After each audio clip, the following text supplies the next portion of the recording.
Apa yang membuat lu begitu marah? Tadi gue bikin konten, spot sedikit-sedikit, tiap gol, 1, 2, 3, 4.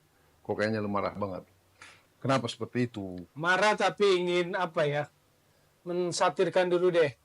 Suf, STY habis, Suf. Nggak disuruh beli beras kan?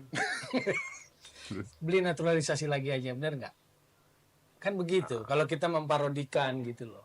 Ini sakingnya. Jadi saya nyontek tuh. Nyontek yang lagi rame viral di TikTok kan. Jadi cuma diplesetin aja. Suf, STY habis. Kalau di Sukabumi beras yang habis, STY yang habis di sepak bola kita. Kenapa? Kalau Jepang di atas kita tuh semua orang juga tahu gitu loh. Nggak usah orang bola. Orang awam aja tahu Jepang itu di atas kita. Bahwa ada level di atas kita, iya. Gitu kan. Makanya untuk nutupi gap itu, naturalisasi datanglah. Karena pemain kita tidak dianggap cukup. Kan itu untuk mengurangi gap. Nah sekarang yang di luar dugaan Tapi adalah... sebentar. Ada yang berpendapat belum habis banget, karena kan masih ada perjalanan. Dan STY punya pencapaian. Makanya harus lihat di pertandingan ini. Makanya saya mulai dengan Jepang di atas, iya. Untuk mengurangi gap datanglah naturalisasi yang prinsipnya di atas rata-rata pemain kita. Bahwa kita kalah mungkin banyak yang memprediksi, tapi apakah memprediksi sampai kalah 0-4? Rasanya tidak.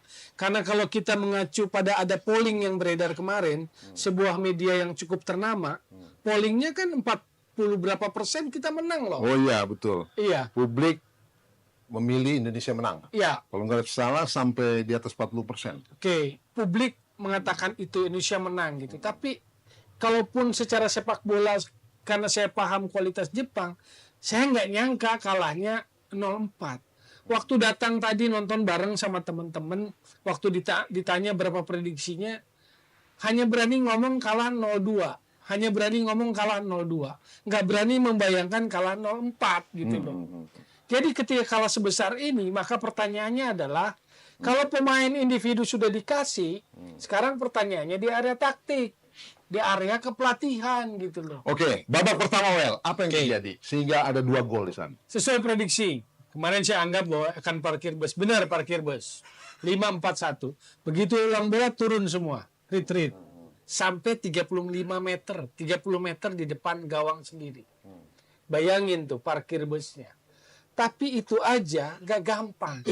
Makanya kebobolan 2 di babak pertama.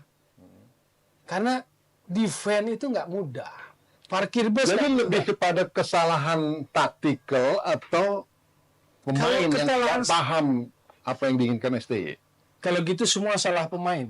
Meski sudah didatangkan dari Belanda, naturalisasi dari mana? Ya enggak, makanya pertanyaan makanya untuk keduanya. Makanya taktikalnya saya bilang dari kemarin sampai sekarang itu monoton. Defend, counter attack. Defend, counter attack. Counter attack berbahaya berapa menit pertama? Cuma 10 menit pertama.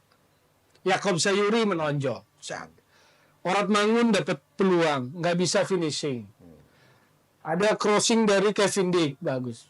3 peluang bagus di babak pertama hanya di dalam 10 menit pertama. Setelah itu nggak bisa ciptakan peluang lagi. Nggak ada lagi counter attack bagus. Gitu. Maka pertanyaannya, apa yang dia kerjakan untuk mempersiapkan defense itu apa? Satu. Kedua, apakah materi pemain yang ada yang sampai 15 sampai 16 naturalisasi itu hanya bisa untuk dipakai defense? Menurut itu tidak ada perubahan yang dilakukan STY? Tidak ada. Udah tanggung semua. Parkir bus tanggung. Karena kalah ketinggalan 0-2, dia berani lebih menyerang. Ada merepotkan Jepang akhirnya. Bola mati, tendangan bebas, sepak pojok, dia datang. Tapi udah tanggung semuanya. Sepak bola itu nggak boleh ilusi. Sepak bola itu ada ukuran objektivitasnya. Yang terjadi adalah seolah-olah sedang terjadi ilusi. Nggak bisa menilai objektif. Yang kritik dianggap benci. Yang kasih catatan dianggap anti. Inilah ilusi yang sedang terjadi. Jadi nggak bisa fair melihat segala sesuatu. Semuanya diperhebat, apalagi di media sosial. Oke, balik lagi ke pertandingan. Kenyataannya apa yang terjadi? Kenyataan sepak bolanya dipertontonkan. Seperti itu. Oke, masih di babak pertama. Ada catatan lain? Ya itu tadi. Pilihan strateginya, pilihan pemainnya, apalagi begitu Kevin Dick cedera, dia seperti kebingungan, masuk Sandy Walsh gitu loh. Tom Hai seperti biasa, spesialis 70 menit. Dia hanya bagus kalau pegang bola. Karena itulah tipenya. Di babak pertama, STY praktis tidak sama sekali melakukan perubahan terhadap timnya. Tidak. Terbukti dengan adanya 2 gol. Yes. Di babak kedua, tentunya di locker room, Ya. dia kan akan mereview, melakukan improvement untuk babak kedua. Anda melihat ada improvementnya? Improvementnya diminta untuk lebih berani menyerang. Nggak lagi turun ke bawah kalau hilang bola. Dia pressing di atas. Jadi di babak kedua lebih berani menyerang. Begitu dia menyerang, lebih terbuka. Yang terjadi adalah malah kesalahan-kesalahan sendiri. Martin pas, salah passing, waktu dapat back pass. Lalu Morita bisa bikin gol. Clearance dari Jesus nggak dapat. Jadi sudah seperti kehilangan organisasi, kepanikan yang terjadi. Pemain mengalami kebingungan. Menurut saya, organisasi nggak rapi. STY bingung juga nggak? Jadi kalau menurut saya langsung kepada kesimpulan, kalau STY punya malu, dia mundur. Kita bisa melihat yang terjadi pada China. Mengganti pelatih dia. Australia. Arab. Yes. Panggil pelatih Piala Dunia. Karena ini level senior tim. Well, jadi secepatnya STY. Ya makanya menurut saya PSSI, Ketum Erick Thohir harus mikir, lihat tren ini. Ya. Babak kedua, nggak perlu nunggu lawan Arab. setelah 3-0, lu perhatiin, Mitoma keluar, Minamino keluar, Ritsudoan keluar, 3 pemain depannya keluar, Kubo nggak dimainin. Itu Jepang hanya karena respect aja babak kedua itu. Udah main safe aja, main lebih enak aja. Ada yang komentar tadi waktu kita nonton, ini Jepang udah fun football ini. Ya kalau itu sih kebangetan lah. Saya bilang respect lah. Nilai sepak bola ya. Siapapun sedih dan kecewa dengan hasil ini, bahkan ada yang marah baik yang pro STY Pasti.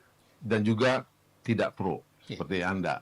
Gini loh, sepak bola itu nggak boleh palsu-palsu, harus jujur gitu loh. Sekarang pertanyaan besarnya kalau jadi exco PSSI, jadi ketum PSSI, ini trennya kemana? Tambahan pemain naturalisasi akan datang terus. Orang bilang waktu kemarin talk show butuh waktu, gitu loh. Ini paradigmanya bukan pegang klub, pegang tim nasional. Kita berharap timnas akan selalu menjadi yang terbaik. Apapun hasilnya kali ini, masih ada hari esok. Kalau semua baik pada waktunya, STY akhirnya gunakan Arhan lagi. Iya, tadi ada Ya seketebak gitu loh. 3 kali loh dia Ya ada taktik tadi. langsung begitu masuk ada lemparan ke dalam. Kita berharap salah satunya ada yang berbuah gol itu. Artinya apa yang selama ini? Cuma kan itu bukan nggak boleh lemparan ke dalam. Asli. Lemparan ke dalam bagian dari sepak bola, tapi udah kebaca. Ujung-ujungnya ya itu yang diambil. Bung Toel, Sport Empire sampai di sini on the spot interview podcast di Toel. Terakhir, kalau redaksi. punya malu, STY mundurlah.